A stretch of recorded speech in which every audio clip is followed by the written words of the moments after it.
మత్తయి సువార్త 28వ అధ్యాయం. విశ్రాంతి దినము గడిచిపోయిన తరువాత ఆదివారమున తెల్లవారుచుండగా మగ్దలేని మరియయు వేరొక మరియయు సమాధిని చూడవచ్చిరి. ఇదిగో ప్రభువు దూత పరలోకం నుండి దిగివచ్చి రాయి పొర్లించి దాని మీద కూర్చుండెను. అప్పుడు మహాభూకంపం కలిగెను. ఆ దూత స్వరూపము మెరుపు వలె ఉండెను. అతని వస్త్రము హిమమంతా తెల్లగా ఉండెను. అతనికి భయపడుట వలన కావలివారు వణికి చచ్చిన వారి వలె ఉండిరి. దూత ఆ స్త్రీలను చూచి, మీరు భయపడుకుడి, సిలువ వేయబడిన యేసును మీరు వెదుకుచున్నారని నాకు తెలియను. ఆయన ఇక్కడ లేడు, తాను చెప్పినట్టే ఆయన లేచి ఉన్నాడు. రండి, ప్రభువు పడుకొనిన స్థలము చూచి త్వరగా వెళ్ళి ఆయన మృతులలో నుండి లేచి ఉన్నాడని ఆయన శిష్యులకు తెలియజేయుడి. ఇదిగో ఆయన గలిలయలోనికి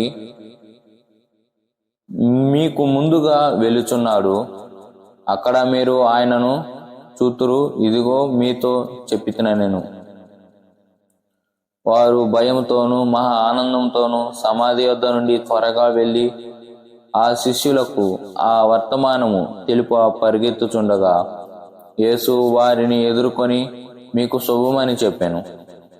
వారు ఆయన యొద్దకు వచ్చి ఆయన పాదములు పట్టుకొని ఆయనకు మ్రొక్కగా, యేసు భయపడుకుడి, మీరు వెళ్ళి నా సహోదరులు గలిలయకు వెళ్ళవలననియు వారక్కడ నన్ను చూతురని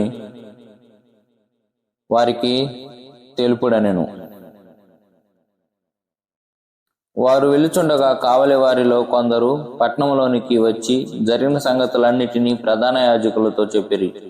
కాబట్టి వారు పెద్దలతో కూడి వచ్చి ఆలోచన చేసి ఆ సైనికులకు చాలా ద్రవ్యం ఇచ్చి, మేము నిద్రపోచుండగా అతని శిష్యులు రాత్రి వేళ వచ్చి అతనిని ఎత్తుకొని పోయిరని మీరు చెప్పుడి. ఇది అధిపతి చెవిని బడిన ఎడల మేము అతన్ని సమ్మతిపరిచి మీకేమీ తొందరగా కలగకుండా చేతుమని చెప్పిరి.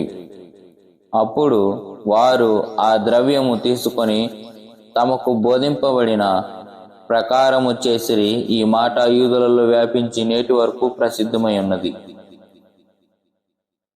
11 మంది శిష్యులు యేసు తమకు నిర్ణయించిన గలిలయలోని కొండకు వెళ్ళిరి. వారు ఆయనను చూచి ఆయనకు మ్రొక్కిరి గాని కొందరు సందేహించిరి. అయితే యేసు వారి వద్దకు వచ్చి, పరలోకమందును భూమి మీదను నాకు సర్వాధికారం ఇవ్వబడినది. కాబట్టి మీరు వెళ్ళి సమస్త జనులను శిష్యులుగా చేయుడి. తండ్రి యొక్కయు కుమారుని యొక్కయు పరిశుద్ధాత్మ యొక్కయు నామములోనికి వారికి బాప్తీసం ఇచ్చుచు నేను మీకు ఏ సంగతులను ఆజ్ఞాపించితినో వాటన్నిటినీ గైకొనవలనని వారికి బోధించుడి. ఇదిగో నేను యుగ సమాప్తి వరకు సదాకాలం మీతో కూడా ఉన్నానని వారితో చెప్పెను.